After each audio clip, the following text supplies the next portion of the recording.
আসসালামু আলাইকুম, সবাই কেমন আছেন? আশা করি সবাই ভালো আছেন। ভাই, কালকে রাত্রে একটা ভিডিও দেখছি, যে ভিডিওটা দেখে এতটা কষ্ট লাগছে।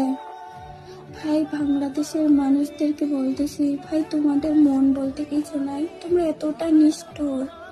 একটা মানুষকে তোমরা একটু সুযোগ দিলা না, এতটা অনুরোধ করছে, তোমরা এতটা নিষ্ঠুর ভাবে ওই লোকটারে আঘাত করছো।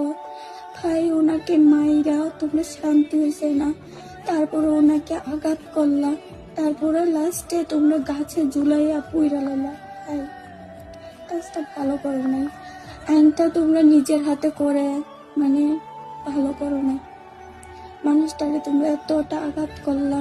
ভাই, আল্লাহ তোমাদেরকে কখনো মাফ করবে না, তোমরা কখনো মাপ পাইবা না।